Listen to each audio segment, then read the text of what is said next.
Let's talk about buyer intent signals that you need to look for. I'm Mark Hunter, the Sales Hunter, and I want to share with you 10 signals that you need to be looking for.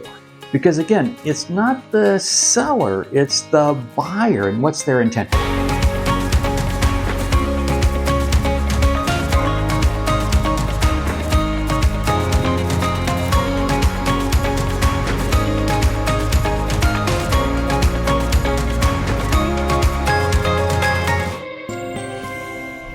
Hey, it really comes down to, very simply, time and relevance. In other words, is it the right time for the customer to buy, and is there relevance of what your offer is? Let's go through these 10 right now.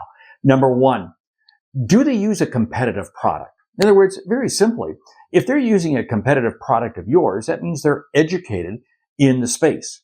Otherwise, you're really going to have to educate them, and that's going to take time and effort. Two, is there a contract that is about to end? In other words, a contract for their current supplier, a contract regarding something relevant to what it is that you sell that is about to end that could trigger a need for them to look at an option. In other words, look at you.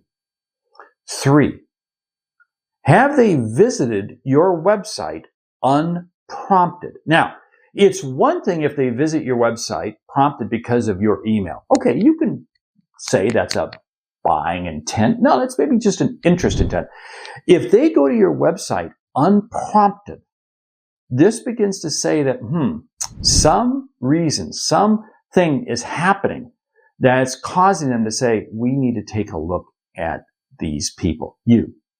Number four, do they have an issue with one of their customers or a prospect? In other words, are they, for instance, supplying a major customer and you begin to get signals that they're having an issue supplying that customer, or they're having an issue getting new business, or whatever it might be? In other words, you're looking at their customers. You're going downstream in their business and looking at their potential or their customers or their potential prospects, their prospects.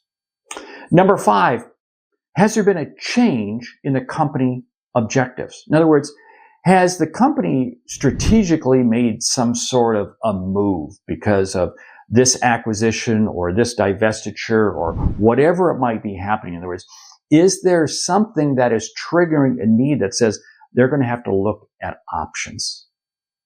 Number six, is there a regulatory change? A lot of industries, more industries than we realize, are impacted because of regulations of one reason or another, one area or another. And is there a change? Is there a new law being put in place, or a law being taken off the books, or whatever it might be? And it might not be just in this country, but it may be in other countries that they sell to. What is that going to change? How is that going to change their business? Number seven, has their competitive landscape changed? In other words, is there suddenly a new competitor in their space that they have to contend with? Has one of their competitors come out with a new product or a new service that's cutting into their business? That's certainly a huge, I see this all the time. It's one of the reasons I get a lot of calls that I do from customers. And they're calling me because, hey, we just had this happen, or we had this happen. We need to engage. Exactly. Number eight, is there a new decision maker? In other words, did somebody new come into the company? In other words, maybe it's the new economic buyer for your particular space that you sell. Maybe it's a new decision maker. Maybe it's a new CEO. Maybe it's new plant manager, new operations person, whatever it might be. But is there a new decision maker? In other words, and I'm looking for signals from this with regards to LinkedIn or news, whatever it might be, what's happening out there. Number nine, is there a major change occurring in the company?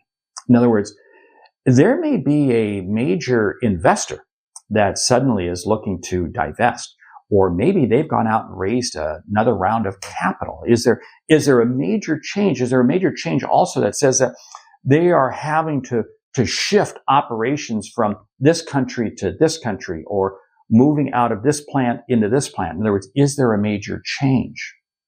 Number 10, Have they shown interest in insights from your company? Now, what do I mean by this? In other words, are you putting on webinars? Are you doing trade show events? Are you doing things and they're kind of like snooping around? They're taking a look. They're looking at things. Now, what I've gone through is I've gone through with you 10 buyer intent signals. Now, these are not definitive. In other words, these are not definitive that they do these and suddenly they're ready to buy. These are just signals that they could be. Comes back to what I started out talking about at the beginning of this video. It's time and relevance. In other words, is it the right time? In other words, because again, a lot of companies, a lot of people have the need for something, but it's not the right time to buy. And is it relevant? In other words, is your solution, your potential solution, relevant to what their needs are? You see, when we understand buyer intent signals and how to look for them, and again, this comes back to why I say tighten your ICP, because if I have to look for these buyer intent signals across the entire universe, there's no way I'm going to ever understand any one of them. But if I'm focused in on one or two industries, then I can really begin to identify what that is. Hey, my name is Mark Hunter, the Sales Hunter. I want you to check out the two podcasts I do. One is Sales Logic with Meredith Elliott Powell, and the other is the Sales Hunter podcast. Both great podcasts, both great ways for you to get additional insights from me on a regular basis. Hey, and of course, check out the website. It's all right there for you. My name is Mark Hunter, the Sales Hunter. Great selling.